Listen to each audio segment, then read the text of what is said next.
aspiring team, and the young boys were coming on great. You know, people like Gary Pallister had come into the team, Paul Ince, they were all settling down, and they were getting used to playing, you know, for Manchester United and actually having to win a competition. So the FA Cup would give them a lot of confidence in that. And they rose to the challenge great. From left back, an inspired run on the far side, a chance here, and a goal! That was the start of it. Then anything was possible for Manchester United after that. Manchester United have won the FA Cup and equalled the record of 7 outright wins. Manchester United celebrate Alex Ferguson's first major trophy at Old Trafford. There was a feeling that that was the first of hopefully many trophies to come. There was a definite wind of change. We were building some substance about the whole squad. They were great characters. I mean, they took that character on the field as well, you know, the character shone through when they were playing football. For Sir Alex to get them all together, to perform the way they did, you know, took a hell of an effort. But it was a fantastic sight. We just wanted to obviously get out there as a Manchester United team and pitch up against the best. We had terrific players like Neil Webb, Mick Phelan in midfield, Brian Robson when he was fit, playing in there as well. So the side was developing. It was a real team. You know, that's the managers always believed in that. But the success of that group of players was the fact that we all believed in each other, and that the manager always had a saying at times is you should be able to look around and be glad that he was in the team today, you know. And you'd be happy thinking if those players were, if you're going into the trenches with those players, that they would be at your shoulder when you had to, when the whistle came.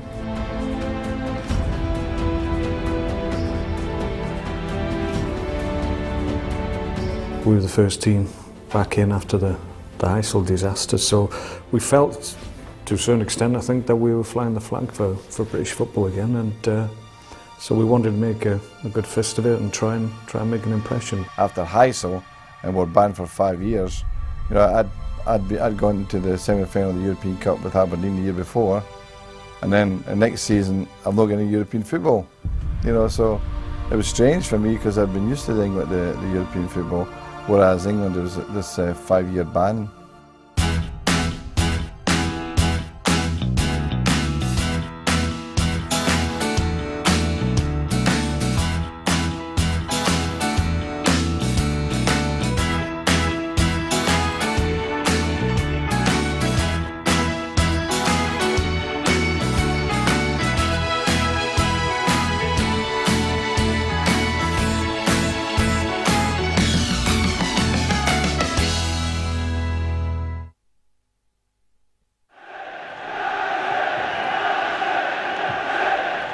Well, I'd never heard of him, to be honest, and but that's a strange thing, you know, that going into the unknown, you know, when you don't know what you're up against. I mean, Hungarian football was decent at the time, and you just, because English clubs hadn't been involved for 5 years, I think it was a bit of a new journey, so to speak, and we didn't know really what to expect.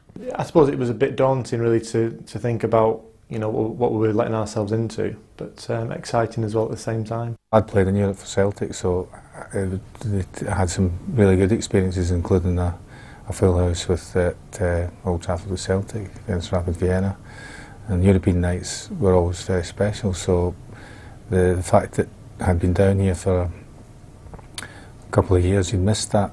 So I think it was very exciting. Also, the manager had a lot of success with Aberdeen. We didn't know a great deal about them. They were totally unknown to us, but the manager had done his homework and he gave us advice about the players and what to look for, and, you know, who we were playing against. So that was quite good. There was nothing to gauge us on the last 5 years, so you know, it was like being all young lads, and they let us loose on the Cup Winners' Cup. Everybody knew how important it was going back into Europe, how the fans behaved and how the teams actually did in the competition. So it was a massive challenge for us that year. First game back in Europe for over 5 years. You know, it was a massive game for us, and I just remember hitting a long ball down the line. I think it was for Ince. I've got back up, supported him. He's rolling one back to me, and I cut inside and hit it with the outside of my boot, and it swerved for about 10 yards. It's probably one of the most movement I've seen on the ball from me. Blackmore has given Manchester United the perfect start on their return to European football.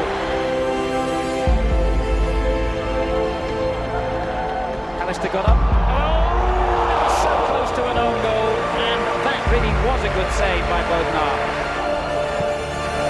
Still in. Beardsmore with the shot. Very similar position, just a little chip in into the far post, and Webby'd made a good run. Doesn't make many runs, but because he's usually the deliverer with the ball, he's a passer, but he made a run into the box and I happened to put him through for the goal. Oh, good turn by Webb! Obviously we won. Any more detail you'll have to ask somebody else. The referee blows the final whistle, and Manchester United, in their return to European football after 5 years, have found this goalkeeper a strange mixture. I think we set up to make sure we didn't concede in the second game over there. I mean, abiding memory of the game over in Peshki was United supporters dressed as Santa Claus. Now, I don't know why. Going into that sort of area of Europe as well wasn't easy at that time, from travelling points of view and what facilities you were going to get when you got there. But we knew that we had a good chance. We were always confident that we could go away from home in Europe and win football matches. It's a great experience to go to some of the places we'd never seen before, and experience that European football competition. The travelling bit, getting something different, playing against players, with different kind of principles of how they play. You're playing against people, you've no idea what the strengths or what the weaknesses are, what the atmosphere is going to be like in the crowd. So it was an adventure. It was exciting. I think that's why the players love Europe, the fans love Europe, because you're never quite sure what to expect. We found it difficult over there, it was a difficult, tight little ground in Hungary.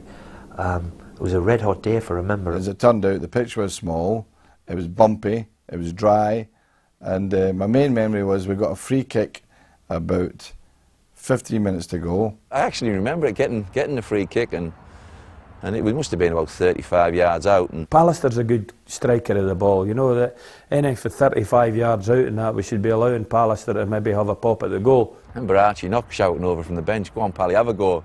Right, Pally, you're the man to take this free kick. I was like, "Are you sure?"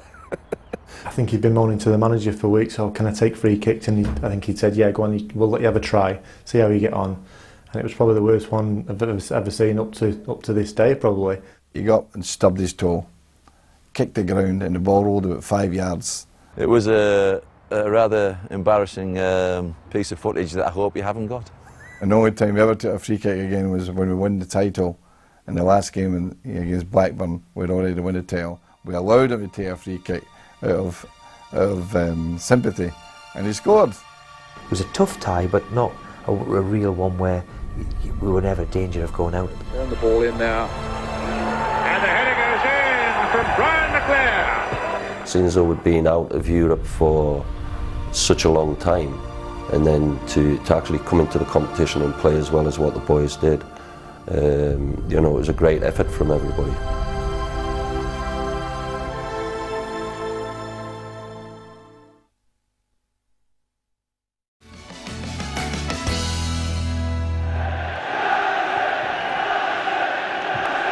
I didn't even know we played Wrexham in the Cup Winners' Cup. Getting to my age now and being 20 years on, then it takes a while to grasp all these things back again. Well, I was delighted when I heard that, obviously at my hometown club, and I was really looking forward to it. It's fantastic, isn't it, that Wrexham had got so far in the competition. They got an incredible draw.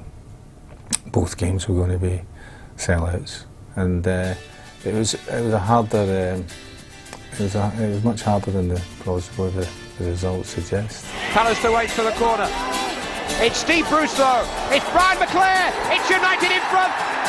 Brian would just get on and do the job. He wouldn't moan, and he'd just have the work ethic, for the team. Lee Sharp taking on Phillips again. The contest between the United wingers and the Wrexham fullbacks really have been absolutely gripping. This fella's never far away from the contest. Hughes all the way. Penalty. A double breakthrough on the cards. Nigel Beaumont upended Mark Hughes. Now, who's got the better nerve? Steve Bruce, just. Mark Morris, the goalkeeper, got a hat-trick. I hope you've got the footage of my goal from that now that we hopefully lost the pesky Monkas free kick. Sharp finding Webb. That's another teaser towards Steve Bruce. Good header under pressure. Gary Pallister, great goal! Oh, he enjoyed that. That was my only European goal, so I was delighted with that. It wasn't too bad. We won the game 3-0 comfortably at home. I always remember that in between the two ties, we played Liverpool in a wee cup tie, and Mark Hughes got a terrible ankle injury. I think I scored a goal, but I had to come off half-time, and then I think we were playing Wrexham the week following, and I was desperate to play. So he comes up to me in the bus, he says, "My ankle's okay." I says, "Don't be silly." We'd ruled him out for a month. Obviously, my ankle's strapped up, but I was trying to convince myself and the gaffer that I was fit, but apparently wasn't. I said, "Well, you save yourself for Derby County on Saturday. Just think about that." But he came out and trained. I had him in the youth team, and I mean, he used to come off black and blue even then. You know, everybody used to kick Sparky. Man used to kick him back as well. You know, he was a bit of a brute. And he was desperate to play against Wrexham, but I couldn't take the chance. Every centre-back, I mean, it's different now because if they'd done what they did then, the centre-backs would have been off after 10 minutes. But everybody kicked Sparky, you know. And I know he was really, really excited when it was Wrexham, and what a sickener. We've quickly found out from European rules that you had to spend the day before in the country that you're competing in. So, you know, Wrexham was 45 minutes down the road. We had to go the day before and stay in a hotel. I seem to remember we had a training session on a park pitch about a mile from the hotel at Wrexham, and you think of it now, and I mean it's crazy. It would never happen to a Manchester United team. We just saw a patch of grass and said, well, we'll train there just before the game, so I don't think that happens now. Obviously this stand wasn't it, this has just been built, but I think that stand, the front seats there weren't there, that was standing as well. I know that's the same because when I played at schoolboy level that was the same, and it's not changed one bit. Maybe they put a new roof on it, but it's the same stand. As Wrexham backpedaled furiously under pressure, particularly from Ince, they began and in the end set up the shot which finished the move. But Phelan was a little bit wild with his effort. Ince looking dangerous. It's a great run this by Ince. Turned in by the goal poacher, Mark Robbins. Mark was a very, very good finisher. Outstanding finisher. When he got a chance, he could score. But Pallister reaches it and kept off the line at first, but I'm afraid as far as Wrexham are concerned, it wasn't enough because following in was Bruce, and that's 2-0. He used to knock the corners in for him, and knowing that he'd throw his head in there, as you can tell now, but yeah, he was fantastic for us, Brucey. And it was close to a full house. I don't know, it probably wasn't being in Wrexham. We haven't got enough people in Wrexham to fill it. They give me enough stick anyway, the ones who were here. But it was nice to turn them over, obviously. The final word is winning, and all the stick for 90 minutes off the North Walians. It was nice to turn them over in the end.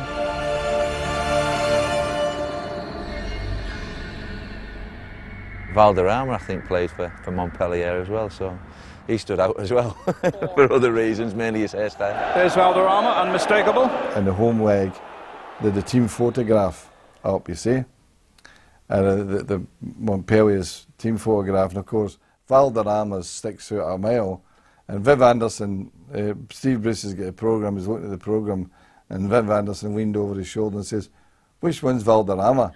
Bruce goes, "There he is." It was a really tough side, probably the toughest side that we were going to face, and it was very, very hostile, and of course they held us at home. Well, here they come to a crowd of around about 40,000. European competition, such a big part of the Old Trafford tradition. It was Manchester United who pioneered the very concept. It's good to see them doing so again. And really a special night for British football as well. United, the last British survivors, and here's Lee sharp, making a great burst to clear! A wonderful start for Manchester United! A fabulous start by United! Phelan forcing it through to McClare, tries to get it back to Ince. Over on this right-hand side, both Robson and Blackmore. Blackmore with a lot of pace here, gets a corner. They mustn't concede anything here tonight, Manchester United. Away goals in the event of the tie finishing level on aggregate. Away goals do count double. You know, we were 1-0 up, things were going great, and then all of a sudden their left winger played a fantastic ball across the box. And I just stuck my foot out to try and put it out for a corner, and it bounced off my shin, it bounced up off my shin and just flew in the back of the net, and it looked just ridiculous own goal. You probably won't see many worse. This could be a problem, it's a goal, an own goal there by Martin. And I just stood there, I didn't know what to do because I was so embarrassed, and I thought, you know, what's the manager going to think, and the lads have let the lads down. And so that was it, I'd equalised for them, it was 1-1, and that's how the game finished. So it wasn't best pleasing. Nobody really said much about it, to be honest. The manager didn't say anything. He knew probably how I felt, and you know that I needed to react to that, and the lads didn't say anything either. Montpellier were a little bit sure of themselves after that result, because I think they felt as though they'd done the tie. We went there quite relaxed, really. You know, I think we went and we trained on the pitch. We allowed the supporters into to watch us training, which was unusual, you know, at the time. But Montpellier were a good club, particularly at home. But we knew that our record was okay away from home, and we knew we could take them on. We stayed in a lovely little place just outside Marseille, and in the morning, after we'd had lunch, we all usually go back to the rooms for a nap or just to rest anyway. And but there was a hell of a racket coming from somewhere. I mean, real sort of ridiculous noise. What is this going on? It's disturbing, you know. And Jim McGregor, who was a physio at the time, had went to investigate, and then he must have been quite high up in the hotel. So the floor above us, there was a woman, an employee of the who had a chair, and she was scraping it across the floor deliberately. Yes, until he stood and watched her for a period of time until she'd kind of noticed him, and she went, then stopped doing it, you know. So I'm not saying that there was anything, but she was certainly doing it for a purpose. They got stuck into us, particularly in the away leg. I mean, we had an awful lot of work to be done away from home. I think it was the first time I encountered these. They had drums behind the goal, behind one of the goals or something like that, and these people playing drums the whole match. That was in the away game. To be honest, after 35 minutes, they were miles a better team. They were all over us. Valderrama was playing. I think Laurent Blanc was at the back. And we needed something to happen, really. Clayton Blackmore hit a shot from a distance of a free kick. And the keeper probably should have saved it, but it slipped through his hands. Blackmore shot, and it's in there! United have scored! A wonderful breakthrough for Manchester United! Always fancied his chances in those positions, but you know, the keeper made a real pig's ear of it, and we were thankful for that.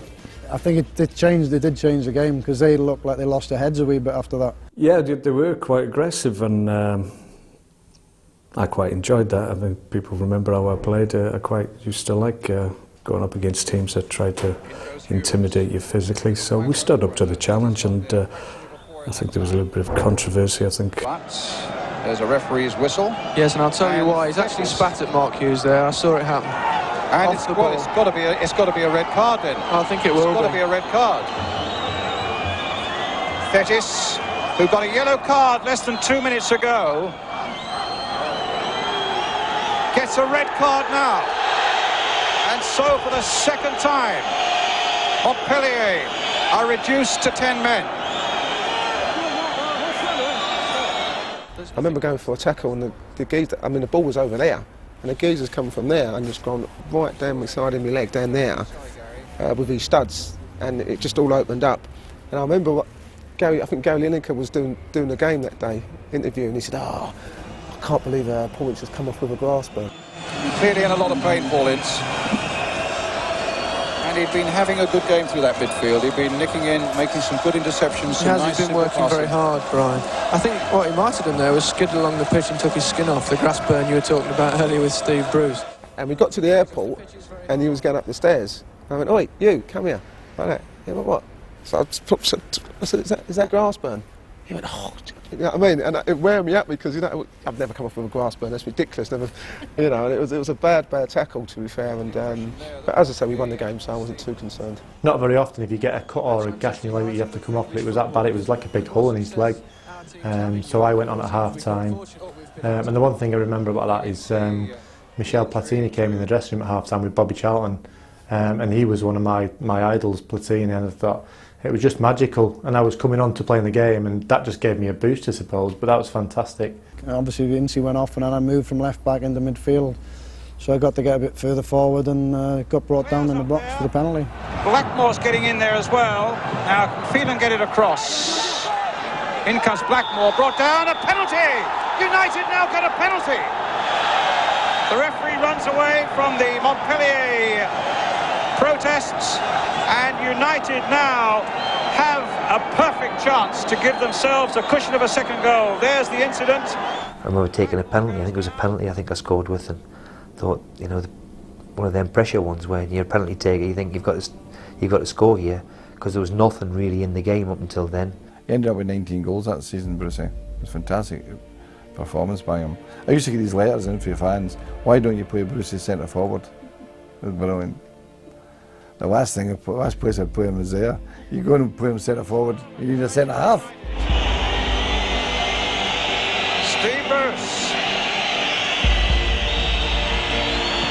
It's 2-0. Was possibly the toughest task we had was the Montpellier one away. Anderton was arguably the most difficult round. And United 2 goals to the good.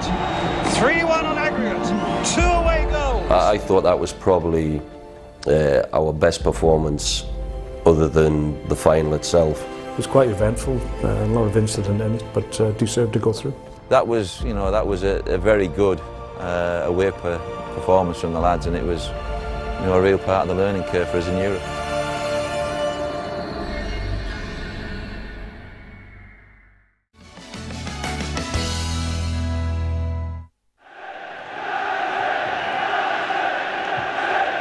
Leisure Warsaw was the biggest pitch in Borough football, I think, and it was like 140 yards long, which suited us in a way because Lee Sharp was very, very quick, so he was just belting past the full-back, so it was a very, very open game over there. It was a funny old stadium as well. It wasn't a proper stadium. There was like people stood around the pitch without stands there. It was strange. But that's what it was like, I suppose, back in the early days when we got back in Europe. Leisure Warsaw pitch is absolutely massive. You know, it's big wide pitch, open spaces everywhere, and we played really, really well. I remember starting the game really well and feeling very comfortable.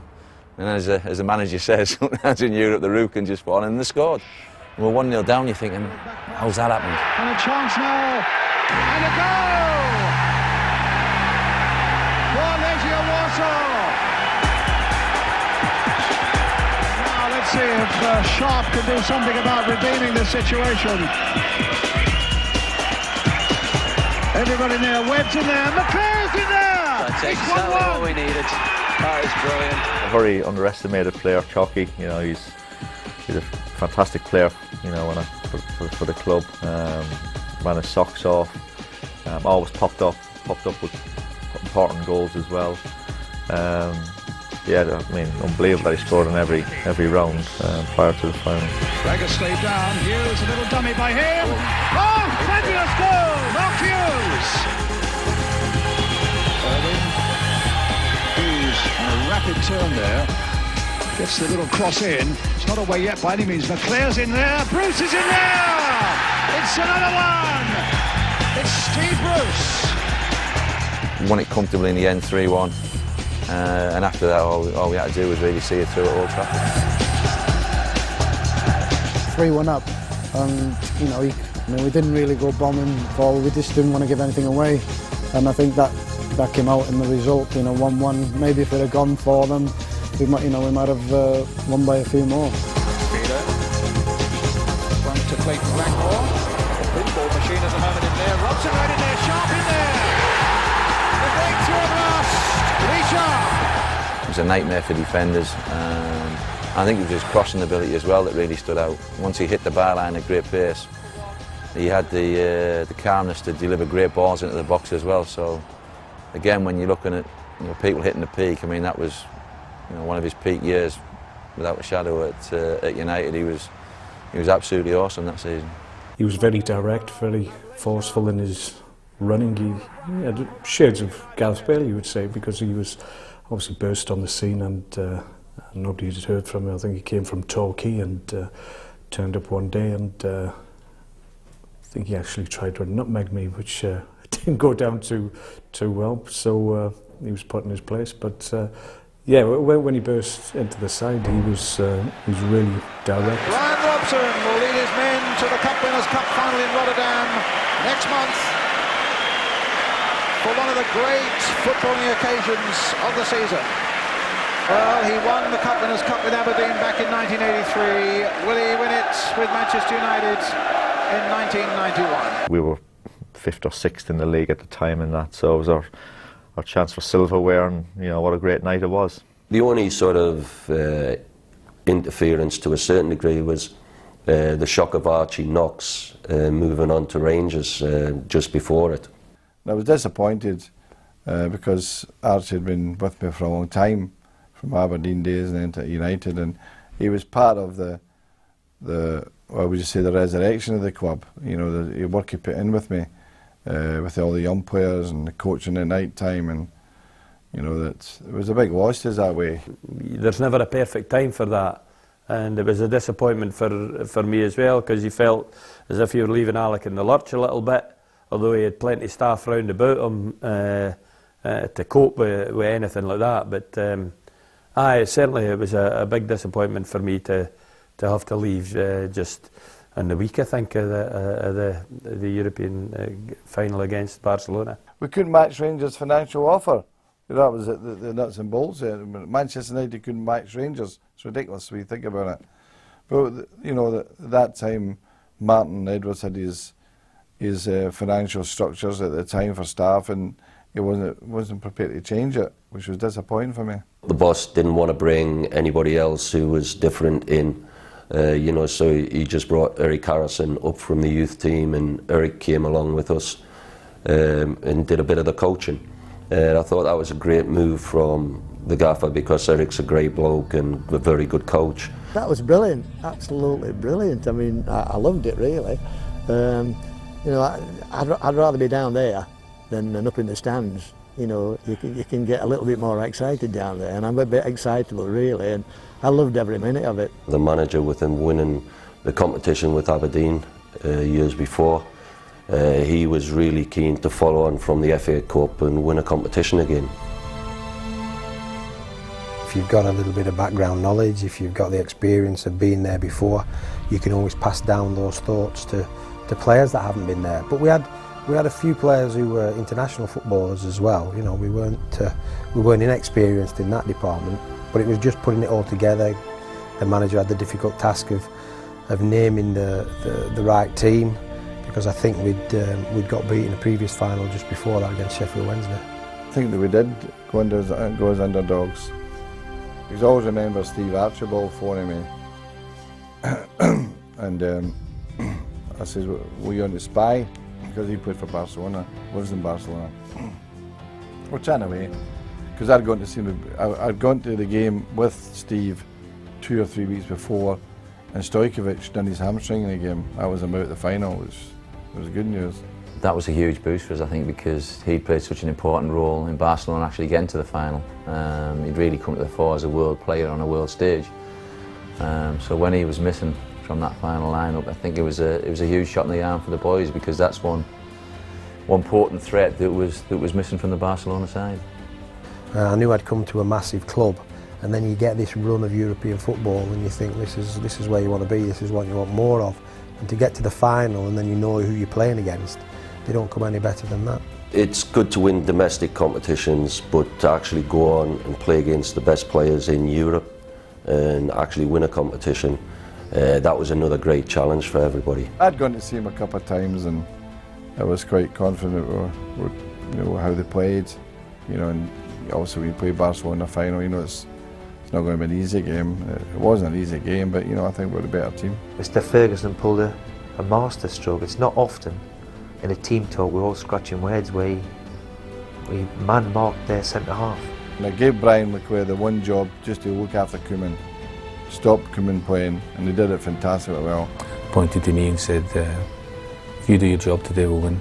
He was the one who started all their play and set their play up. When they're in possession, you make sure you're inside these shots. When we've got the ball, you can do whatever you want to do. So it was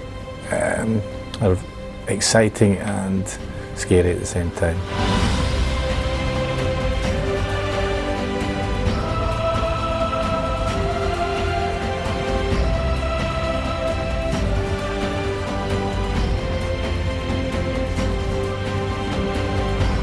Seeing in urgent training, he said, just give us a shout, you know. So I thought, that's a strange one, you know. Us telling the manager. And afterwards he said, what do you think? And we all said, Ince looked really nervous. Ince, for instance, in the dressing room beforehand was white. You won't mind me saying that either, you know.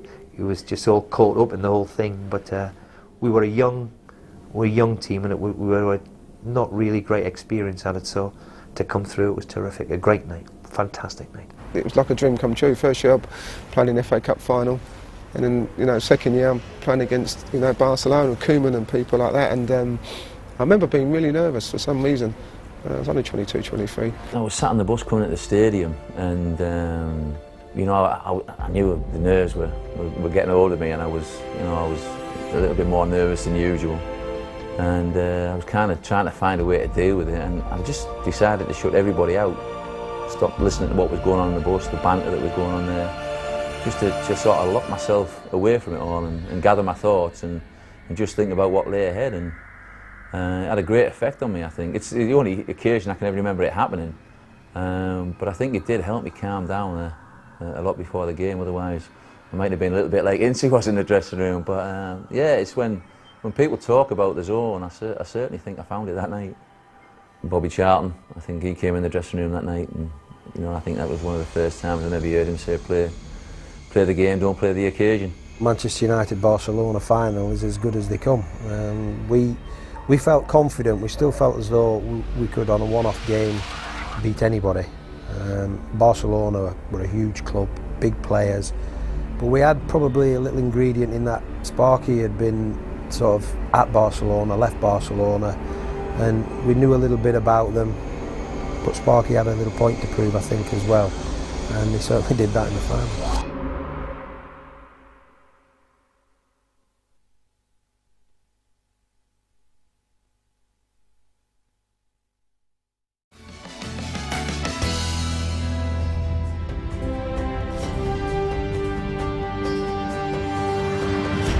Well, this is the old tunnel that we walked down in 1991.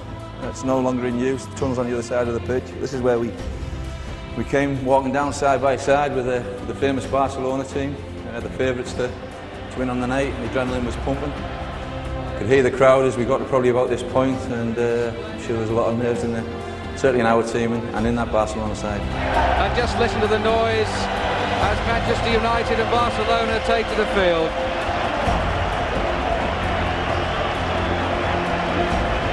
A typical Catalan scene, and there the United supporters at the other end. We've got firecrackers, we've had wind, we've had rain here in Rotterdam today, but all that doesn't matter now. Rotterdam on a horrible, dark, misty, grey evening, pouring down with rain.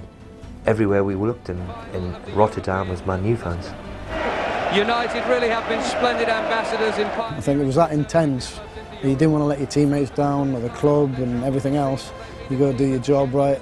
I didn't even realise it had rained, and all the fans, there was no roof on the stadium, so they all got soaked, but it didn't seem to bother them at the end of the game.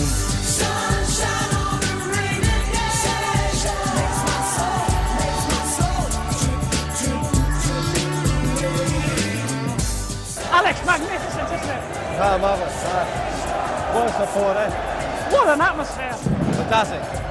Well, hope's a great night for them. Everybody felt, this is another turning point for Manchester United. If we can get another European trophy under their belt, then they'd be up and running. Barcelona wearing the blue strip get the European Cup Winners' Cup final underway. Manchester United in a strip of all white. Johan Cruyff had said about the two centre-backs for United weren't too adept at passing the ball.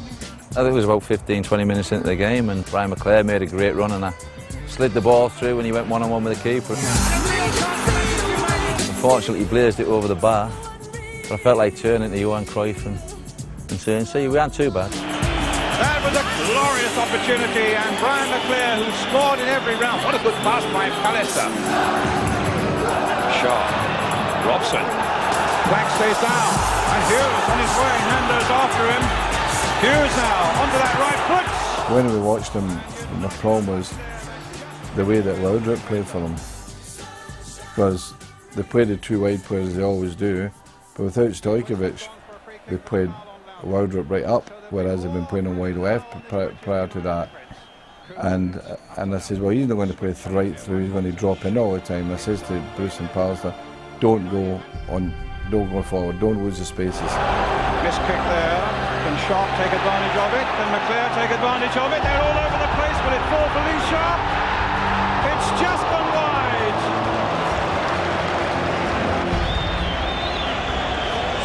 Everybody knows how tough Sparky was and the way he could hold the ball up. But on that night it was his evening, with the 2 goals that he got. I think he stole the first goal.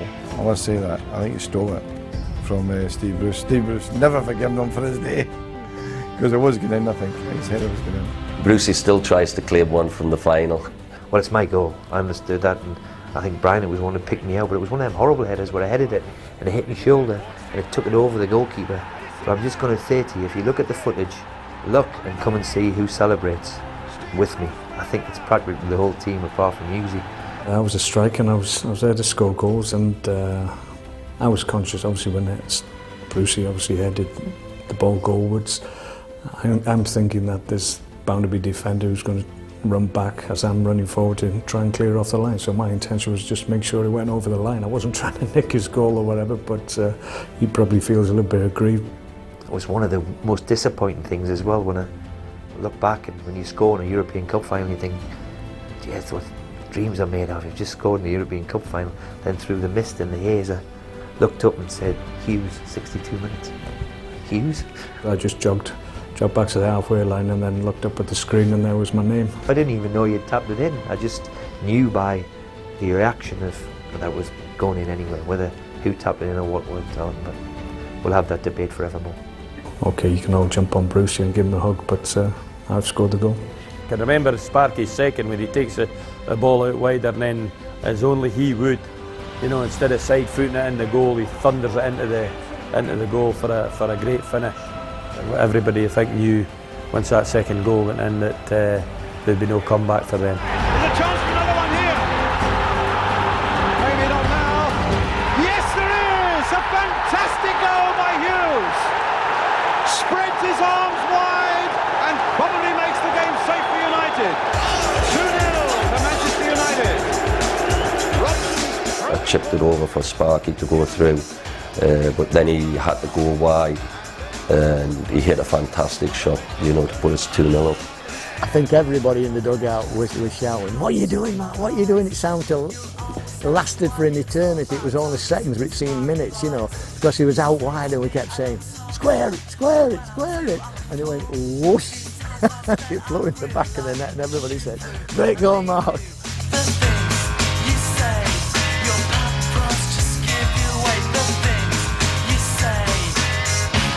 You're unbelievable.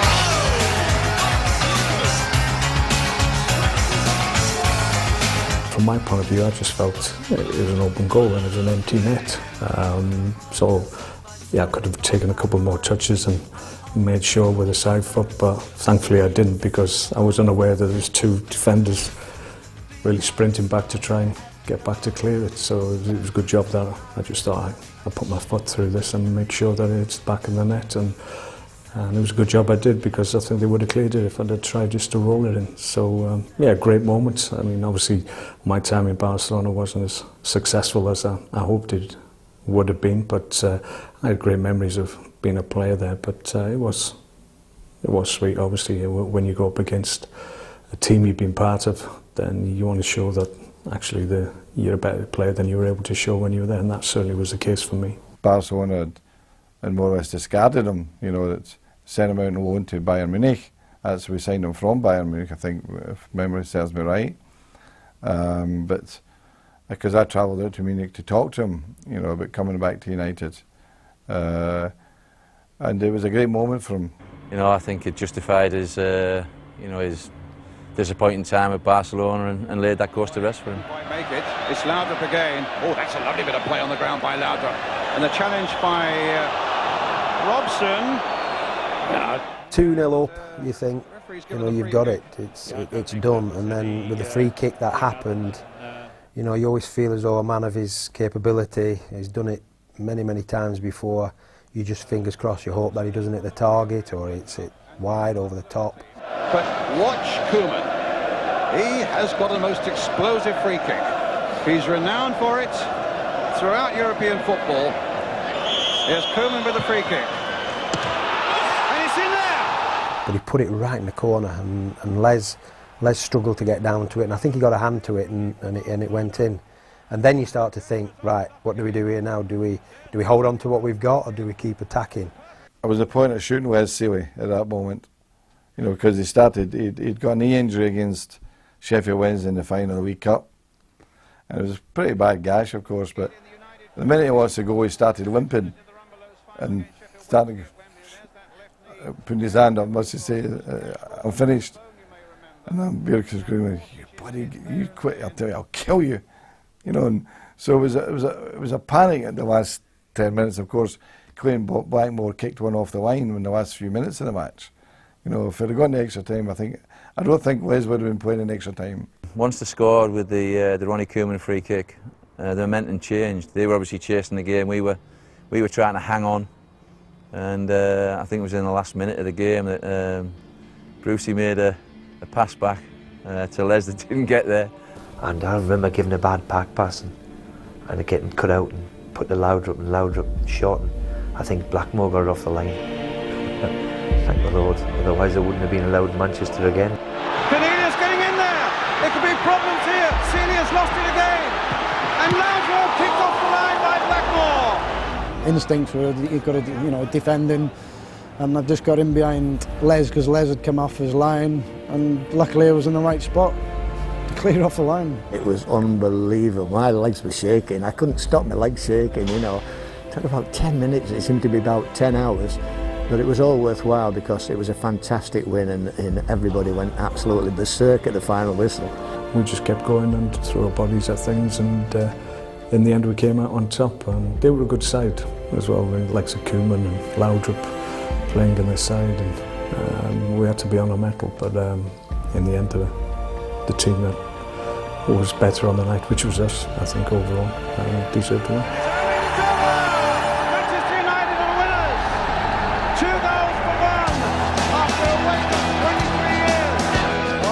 Look at that. This is about, it's the club, it's Manchester United about winning the biggest thing you can possibly win. You don't like to run after your teammates, you don't like to fall on the floor in exhaustion, you don't like to run around like a lunatic.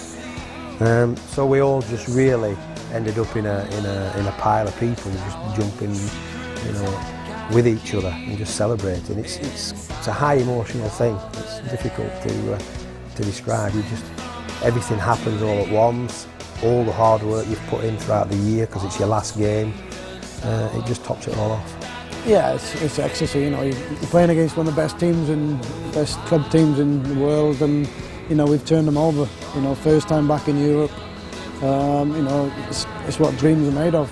This was my first medal, and they always say it kind of passes in a blur, and that's certainly the case. You can enjoy that moment straight away with your teammates, and the manager runs onto the pitch, and the coaches and substitutes and the staff, and you share that moment together. I always remember at the end of the game, the Barcelona fans, where they made a lot of noise before the game with the fireworks and everything. right at the end of the game, the stand was still 3/4 full. And then you sort of turn to the fans as well, and you just go mental. And I think there was another 5,000–10,000 outside watching it. But yeah, I don't think you can argue with it, the fact that we deserved the victory.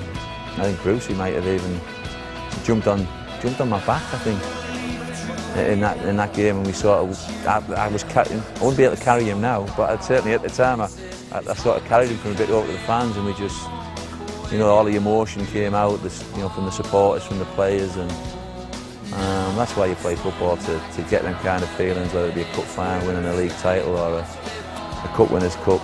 To win and celebrate is what you play the game for. 3/4 of the team peaked on the evening. When I look back, I thought it was one of my better games as well. I'd heard all about Brian and had the privilege to play with him, but on the night I was 31, so he must have been approaching 34, 35.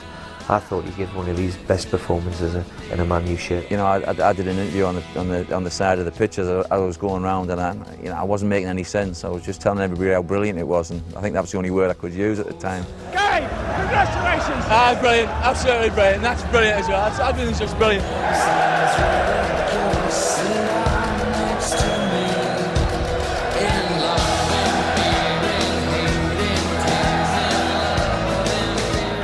Moment compared to the rest in your career? Oh, this is the best thing that's ever happened, I tell you. It's magnificent. Just delighted for everybody who'd been there, everybody involved, and it continued that idea of that we've beaten one of the best teams in Europe, and that let's look forward to the celebrations and next season. There was beer, there was champagne, there was just celebrations, and again, that's a big part of winning a football game. It was round about the time of the drug testing situations, and we were allowed time in the dressing room, but not a lot, because they wanted to know where you were, what you were up to. Because he was so dehydrated, it took him forever before he could give a sample. I could tell that everybody was getting a bit frustrated, because I was holding people up from going back to the hotel to meet the families. And in the end, the manager just literally said, "That's it, we're going, we're leaving you." And I thought, "Oh, thanks very much." Like the good room partner I was, decided to stay with him while he tried to go at the top. If I knew it was going to take an hour, I might not have bothered. I can hear them shutting down the ground, and I can hear them turning the lights off. And we turned up a little bit late at the party, yeah. The reception that night was the best ever. All the players that were there that night say that was the best ever reception, because they tell we had it ourselves, of course. But as we come into the door, this big fountain of champagne. Those were the days of our lives. This is where I had the best party of my life. It's a little bit different now. It's all open plan. This was just one big room. It was all, there was just doors going into a room. All these windows wouldn't have been there then. So it was enclosed, it was very private. And, it didn't take very long before the party got into full swing. And the champagne just flowed all night, all the glasses all stacked up. I don't know how they do that, but there's some way of doing it anyway. And the buffet was right round, most of the tail. It was absolutely fantastic. Party was great, fantastic. I mean, as you would expect it to be, because I think when you win something, you should always celebrate it. And it was party long into the night. I remember that. Well, I remember the first 2 or 3 hours of it. Then I don't remember a great deal after that. I know that I didn't go to bed. I know that. I remember Mick Hucknall being here on the dance floor, spinning on his back, which was quite funny. Apart from that, the rest was a blur because I was out of my head. But it was one of those special nights at Manchester United. I'll never forget the manager coming around with a box of cigars and offering it to me, and I thought, is this a trick? Is he going to see what I'm going to do here? He's going to see whether I like a cigar, whether he thought I was a smoker or what. So I can't remember whether he actually took the cigar or not, but I'm sure by the end of the night I'd have been smoking one. All of us celebrated the way it should be. I think we went to bed at 7 and got up at past. I've seen pictures in the morning, obviously, with the trophy, and look a bit worse for the wear, to be perfectly honest. This is the lift that I got stuck in on the morning after the party. It's as I remember. It looked knackered then. It still looks knackered now. And it must have been about 8 or 9 o'clock in the morning. It was kind of an early set-off to get to the airport, and myself, Neil Webb, my Mrs Mary, and the FA representative Adrian Titticum, that's his real name, got stuck for about 10 minutes in there. And you can imagine with a hangover, started to get a little bit claustrophobic in there, a little bit sweaty. So there was a bit of a panic. Fortunate these two ladies didn't get stuck in there. A friend of mine had come to the game because my wife had a kid and she couldn't fly, so he loved it, you know. So we get down for breakfast, and Rob will come down, and he said to my mate, he says, "Chris, you come with me." So he says, "What was it?" "Come on, come here." So he went back into the bar and ordered a bottle of champagne. He says, "It'll look as if it's the champagne's for you." If you didn't really know of the actual enormity of what it meant to win a European Cup, then we certainly did when we got home. It was terrific.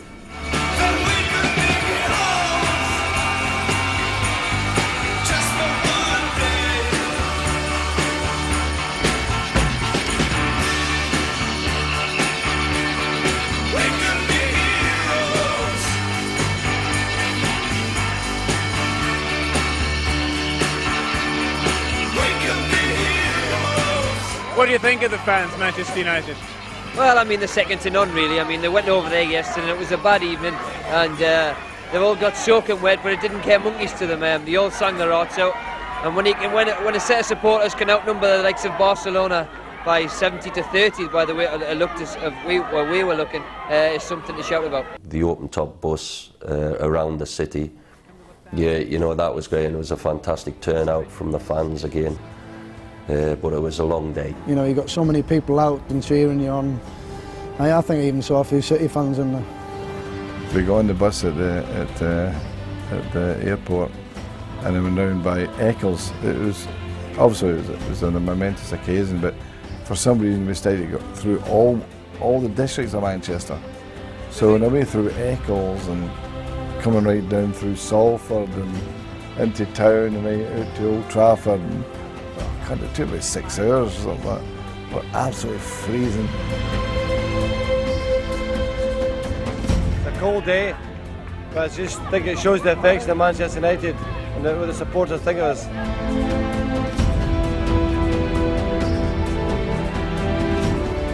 At the press conference the day after the game, I said, this team can go and win the league now. And after Dave Mead got hold of me and says, "You're a wee bit positive there." I said, "Christ, Dave, if we win a European Cup, why can't we win a league?"